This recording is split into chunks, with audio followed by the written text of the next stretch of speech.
everyone channel sing ma'am ऐसे ये blog से सीधे हो रहे मैं ये टाउन दा लाई नी न से रिडक्शन नी है ना तो रिडक्शन की पोचे खर जेंगे ना अंगांग से जुम ता थनमगा दो मैम दो ये मीनसी कई पोचे सिंग कमाई कमाई ना कनो तो बा है दो मथंग मथंग मैम दो दुम जेंग हलके अहों चा पोचे सिंग दो मैम ऐ हुजि से प्रेमतला जौरे प्रेमतला दा इसिंग बोतल अमा लेबो ओलांगा साना मैम रिडक्शन की पोचे सिंग जे पुथोपा होनरे तपि तपि तौना जेंग हलके सिगा पोचे ngata le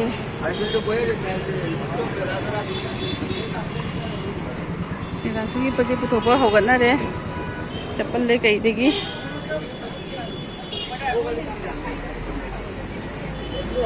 चप्पल लगो तो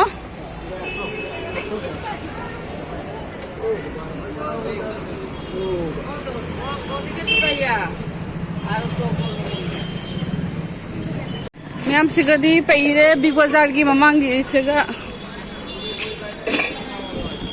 पोचे ngata ले रे रिडक्शन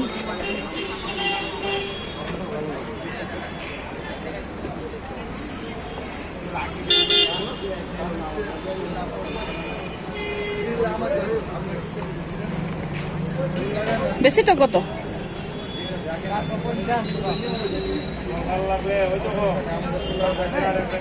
डबल नहीं ना किटा किलो को बड़ा से ना किलो से नहीं होगा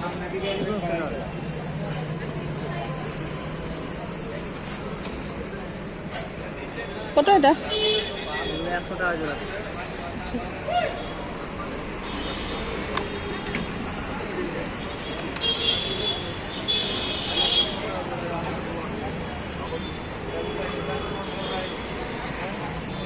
मैम सिगा सयाग से याम होंगे लुपा चाम चाम दा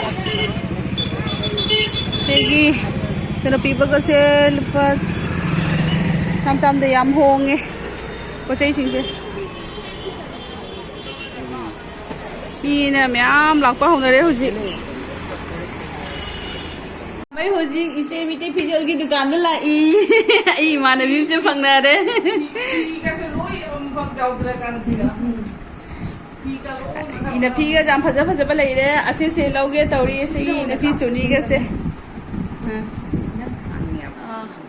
अदर बा फी जे हंदगी डाक संथाबगी पुरमा लौना हिना लोई लोई लोसलप मतांग ओइदो रे इसे सिगा लेरे इचे दो अता हाय तोरो इकाई दिबा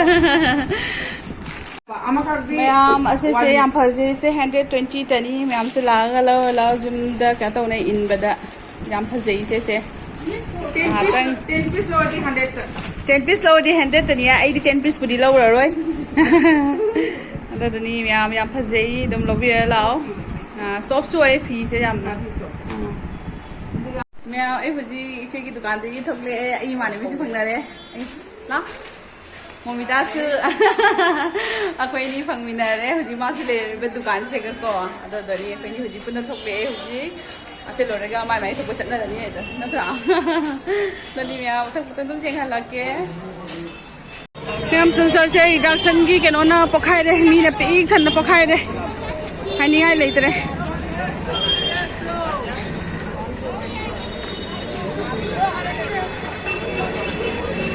मी पखाय रे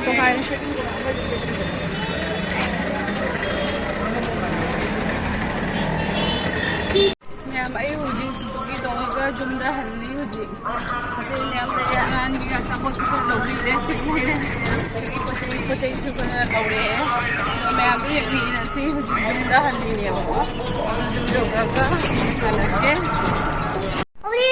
मैम आई हुजी Amai koko kwayok. Koko pala mama le ri. Si yuksi. Oh. Koko kwa. De. मैम आई हुजी युमदा यौरे युमदा लाए अदो दो केतो रे करी है सिगा ले रे पोचे सिंगो आई वाबना सु लोरे से से ngan ma loy mangan se do ma'am दुम यमिना सिको है Hujik jumda jawab petang hari canggih hujik ta canggak na kata ore wa bana su lore inchan pa su putih thana mau cali ni mama managta do kap tre myam ai kariya ai kata ore si daksini pache sin su dum khara lore adagi gi di mite pizol da su changi e adagi pache amani su lore ado do di siga leire pache sin do halake mahara du thada thamme wa dana lor ko pache sin do siga leire se myam hin ya leire Mother! Oh. Check! Ma'am siga lay re, pachay hingo.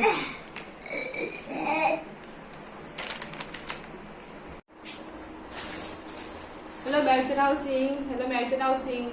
Nasa ina haidi pi mere pula kani na haibe do ko ado do ina sabiti pijol lagi loro pani bane ko mana nasa haidi pi se hong na kasani ngol na mai blog ta adum ulak pani ba ko wa hong na thai na do ai nasa se surgery reduction ni ne dum ko sei kha jeng dum so lo badane do ai se changwi ba ko ado do ai na pore ba sei na fi se sei na fi chuni se asi se Adi ya pasarami.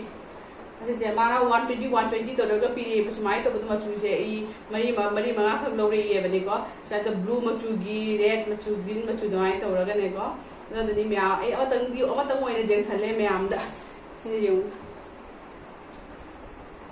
fi se soft oil fi se ko khoi gi jong jong law ba ke to budum na ti ye bani ko myam do dan so ai la di Zai na ko hatangi dum topo koi bathok pada ko koi bathok pa hi dum kulak ta kai da dum chappa da ko dum da leba da su dum se ma chaw pa se dum nungai ne ko hadu dogi se ni myam dum matha mudai jeng khala ke haji ate di ko se ate re ko sing do di ai jeng han da sai dum ukhi bi su dong na di oi utre ya bane ko adu ni myam matha dum mi mi ne si ko ai blog se myam ai huji kitchen da di Momo le rek pa. I want what Momo le rek. Mama had this. Okay. Ado me am momo le rek pa do momo se sage tauri. Ado ka tauri siga sani le. Oh, guys, want about this one? My sunny bowl broken. Ayak bowl, Mama. I do water bowl. Hoi water bottle ngale ha pe do ha charo. Mai ne chicken lollipop ki ga lo bi de bene.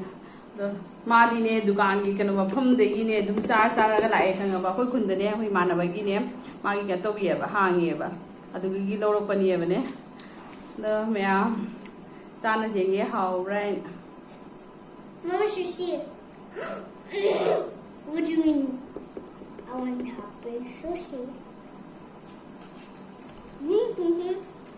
hao How are you? một khác Mama fish sing thầm ra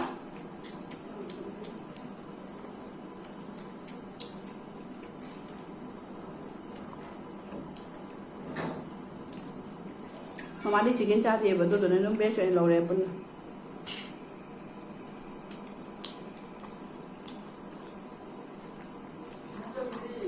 ha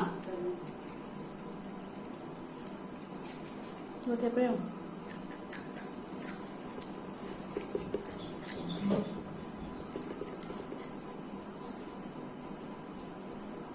Sai thắc kịp cái cột cái trắng đấy.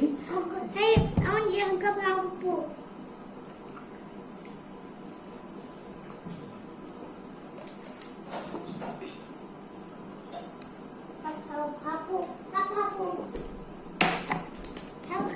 Mang glass cho bông mơ pori mang cái ham này mình. Làm sao kan có cái trắng ta? Làm sao phải để ăn? Wow, dami.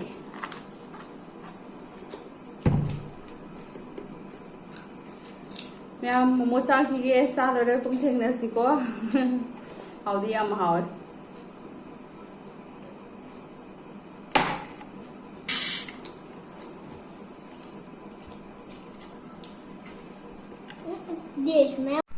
Ma'am, ai huji akwai ina mogi jum da koi dai ba kan ba. Cha ta ke tauri.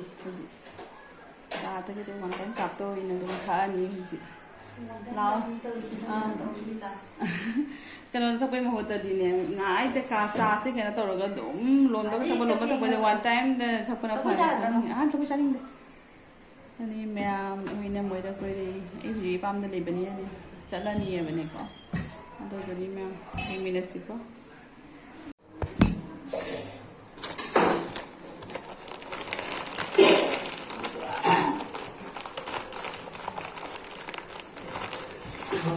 Ma'am हुजी अखोई से chicken थोंगा चागे Tawi आई निपाना chicken थोंगी चिगा अतिगा मसला गवी